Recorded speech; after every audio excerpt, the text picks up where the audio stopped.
4 ఆఫర్లు రాగానే ఇంక ఖచ్చితంగా ఏదో ఒకటి నేను చేస్తే ఎఫ్ఐఆర్ అనేది మెయింటైన్ చేస్తేనే అవుతుందా ఏమో, నాకు luck బాగుందేమో.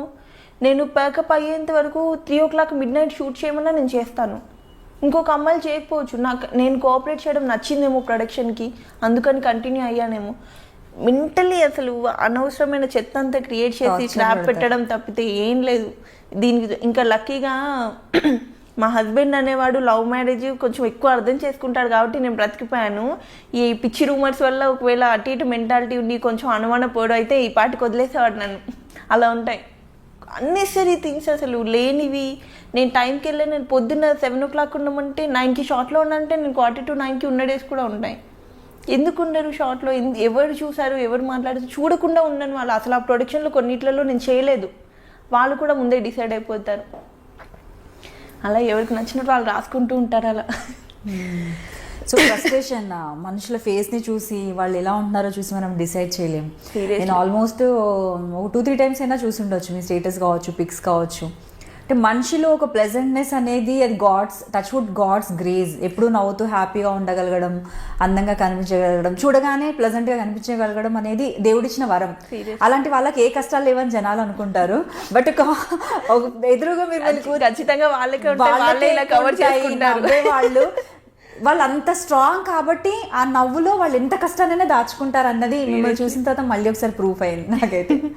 Seriously heart melting story అండి. చాలా కష్టపడ్డారు. ఈవెన్ నేను అనుకున్నాను, బట్ కంప్లీట్గా మిగతా వాళ్ళు జడ్జ్ చేసినా నేను జడ్జ్ చేయలేదు. మీరు అంత కష్టపడ్డారంటే నాకు కొద్ది గొప్ప మీ గురించి తెలుసు, అంటే మీ సిస్టర్స్ గురించి. అండ్ మీరు హార్డ్ వర్క్ చేసి పైకి వచ్చారు. అంత ప్యాషన్ ఎవరికి ఉంటుంది, అంత హార్డ్ వర్క్ చేయాలని ఎవరికి ఉంటుంది చెప్పండి? ఎవరైతే అంత అవసరం, అంత కష్టం నుండి వస్తారు. ఏ సెలబ్రిటీని పెద్దవాళ్ళని తీసుకున్నా కూడా మనం చెప్పొచ్చు, టాప్ మోస్ట్ సెలబ్రిటీస్ అయినా కావచ్చు, కష్టపడి వచ్చిన వాళ్ళు చాలామంది ఉన్నారు. వాళ్ళు ఎంత ఇష్టపడి వచ్చినా కూడా కష్టాలను చూసిన వాళ్ళు ఉంటారు. అండ్ నేను ఎక్కువ ఇండస్ట్రీలో ఆఫర్స్ రావడానికి ఇప్పుడు వెయిట్ చేస్తున్నాను, కానీ ఎప్పుడు కష్టపడలేదండి. డైరెక్ట్గా వాటంతట ఎక్కువ బ్రేక్ కూడా తీసుకోలేదు. సిస్టర్ అయితే రజిత చాలా కష్టపడింది. తనైతే 250 రూపీస్కి కూడా ఏదో డూబ్గా చేయమంటే చేయడం, పెద్ద పెద్ద కొండలు ఎక్కమంటే ఎక్కడము, జస్ట్ ఒక రెమ్యునేషన్ పర్ డే 250 ఇస్తా అంటే కూడా కష్టపడింది తనైతే. ఇప్పటికీ ఈ మధ్య మదర్ రోల్ చేస్తే తను కొంచెం బిజీ అయింది, కానీ మొన్నటి వరకు తనకు కూడా అసలు ఆఫర్స్ లేవు. తన పాప మొన్నటి వరకు కూడా స్ట్రగుల్ అవుతూనే ఉండేది. నాకంటే ముందంటే దగ్గర 10-15 years అయిపోయింది తను వచ్చి, ఇప్పటికీ స్ట్రగుల్ ఉంది తనది. అండ్ ఆవిడ కూడా మంచి ఆర్టిస్ట్, తనతో కూడా వర్క్ చేశాను. బట్ కాకపోతే డెఫినెట్లీ లక్ అనేది అయితే ఇక్కడ ఫేవర్గా ఉండాలి. బట్ మేము అనుకుంటున్నాం, చెప్పలేం ఫ్యూచర్లో అయినా కూడా మీకు ఇంకా ఇప్పుడు ఇన్ని రోజులు చేసిన ప్రాజెక్ట్స్ లాగే ఇంకా బెటర్ మంచి ప్రాజెక్ట్స్ రావాలనేసి అయితే మేమైతే అనుకుంటున్నాం. నేనైతే స్పెషల్లీ అనుకుంటున్నాను.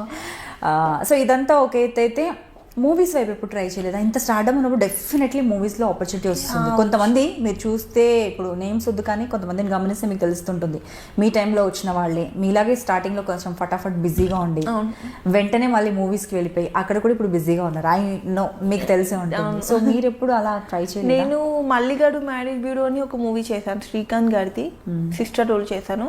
అది డైరెక్ట్గా నాకు ప్రొడ్యూసర్ నుండి కాల్ రావడము, వాళ్ళ వైఫ్ నా ఫ్యాన్ అవ్వడము అలా వచ్చింది. మిగిలిన ఏమంటే ఖచ్చితంగా ఆఫీస్లలోకి వెళ్ళాలి, ఆడిషన్స్ ఇవ్వాలి.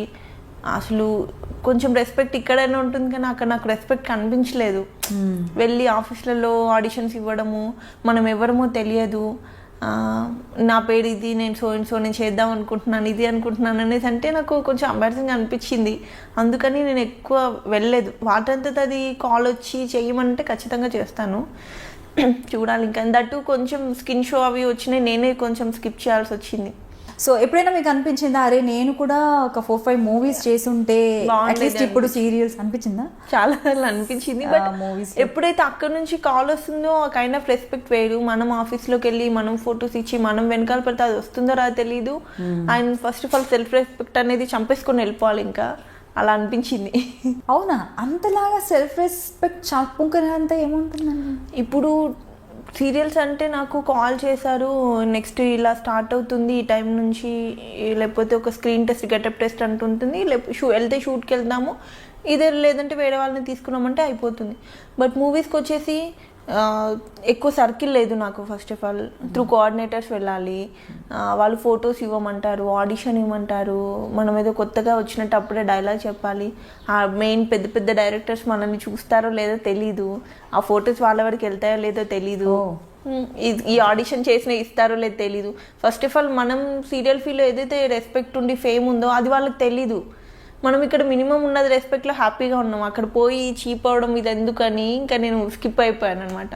ఒకవేళ డైరెక్ట్గా అక్కడ నుంచి కాల్ వచ్చి ఈ పలానా రోల్కి అనుకుంటున్నాం చేస్తానంటే నేను ఇప్పటికైనా చేయడానికి రెడీ. చూడాలి ఇంకా. సో ఇప్పుడైతే బేబీతో మీకు సరిపోతుంది టైం, ఫ్రీ టైం అనేది చాలా తక్కువ. సో జనరల్గా ఫ్రీ టైం అంటూ ఉంటే ఎప్పుడైనా ఆలోచించారా, నాకు ఫ్రీ టైం ఉంటే నేను ఇది నేర్చుకోవాలి, నాకు ఫ్రీ టైం ఉంటే ఇది చేస్తే బాగుండు అనేసి ఎప్పుడైనా అనిపించింది? కాలేజ్ డేస్ కూడా మిస్ అయ్యారు కదా మోస్ట్లీ, సో అనిపించింది ఎప్పుడు? నాకు బెల్లీ డాన్స్ అండ్ జిమ్నాస్టిక్స్ అంటే చాలా పిచ్చి, అదొకటి ఉండిపోయింది. బట్ కొంచెం బాబు పెద్దగా నేను వాడిని తీసుకొని వెళ్ళిపోతాను నేను నేర్చుకోవడానికి, ఫిక్స్ అయిపోయాను మెంటల్గా. Okay okay.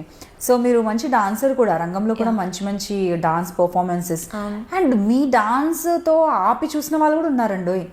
టీవీ అంటే బాగా చేశారు, మంచి ఈజ్ డాన్స్లో ఉంది, ఆ జీల్ అనేది కనిపించేది.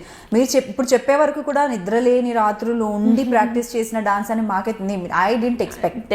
ఎవరికే తెలియదు కదా, చెప్తేనే తెలుస్తుంది. అంతా ఆఫ్ స్క్రీన్ స్ట్రగుల్స్, అది కనిపించవు వినిపించవు. సో అయినా కూడా వాటిల్లో ఆ ఎక్స్ప్రెషన్ కావచ్చు, ఆ లుక్. స్పెషల్లీ ఫర్ రంగం అయితే ఇంద్రనీల్ అనే నాకు పెయిడ్ ఉండేవాళ్ళు, ప్రాక్టీస్కి రమ్మని అంటుండేవారు. నాకేమో 3 ప్రాజెక్ట్స్ ఉండేవి, ఆయన ప్రాక్టీస్కి రమ్మని గోల పెట్టేవాడు, నేను వెళ్ళకపోయేదాన్ని.